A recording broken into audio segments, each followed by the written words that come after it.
A federal lawsuit's been filed against the Chinese government alleging that officials intentionally withheld critical information about the coronavirus, which eventually wreaked havoc on America's small business. Molly Barrows is here to talk to me about it. Obviously, this was filed by a very good friend of mine, a lawyer out in Nevada who's an extraordinary trial lawyer. Robert Eglett? Robert Eglett, yes. And he's the one that handled the Vegas shooting case that everybody thought was impossible. And he won $800 million from Mandalay Bay. Yeah, so this is a real deal. And this is fascinating. Yeah, first of all, what is the lawsuit just about all businesses, or has he narrowed his scope? Well, he's narrowed it and is specifically representing 5 small businesses, flower shops, that sort of thing. But it actually is on behalf of some 32 million small businesses. He says it's going to impact, what happens with these cases will impact small businesses across the country because they've all been impacted by what he says is negligence on the part of Chinese health officials as well as the Chinese government in covering up, not giving enough early warning, basically threatening doctors, threatening people who knew about this virus when it first sprung up. And if they had known, they would have been allowed to be a part of the reaction, perhaps send our own health officials over there and put a stop to it before it ever got out of the country. Yeah, there's plenty of precedent for this. As you know, I have sued Iran and the banks that washed money for terrorists. And in order to do that, I had to bring Iran into the lawsuit. Iran has billions, if not trillions, worth of assets in the United States. Right.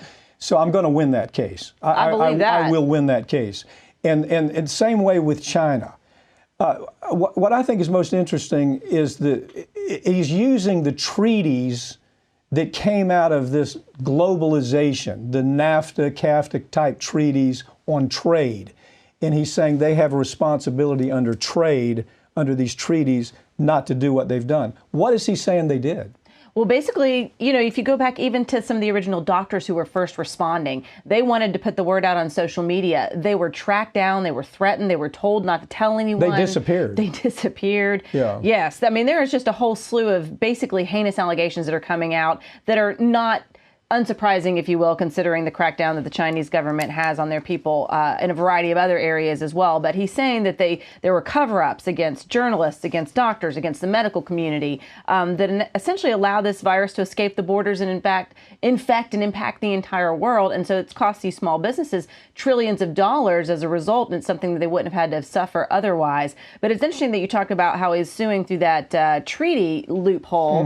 And, you know, so much of the world is changing because of the coronavirus. And this is probably going to impact our global relationships as well, whether it's the European Union. How do you see that affecting? I think globalization is dead in the water. Globalization, to me, and this is just my opinion. I mean, everybody has a different opinion on this. Obviously, it was a wrong start to begin with.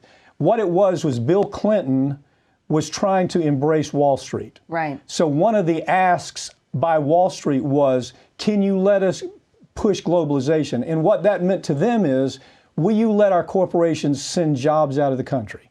Will you let our corporations be told what they can and can't produce? But they sell it to the American people like you're going to get cheaper stuff. Like this is going to be better for you, but it's a lie. Just like their ability to sue. They can come in there and we have to pay. It's worse than that. Molly, it's worse than that. They can come to the United States, a foreign company can come to the United States and say, we don't like that the EPA has told us that we can't dump our toxic chemicals into your river.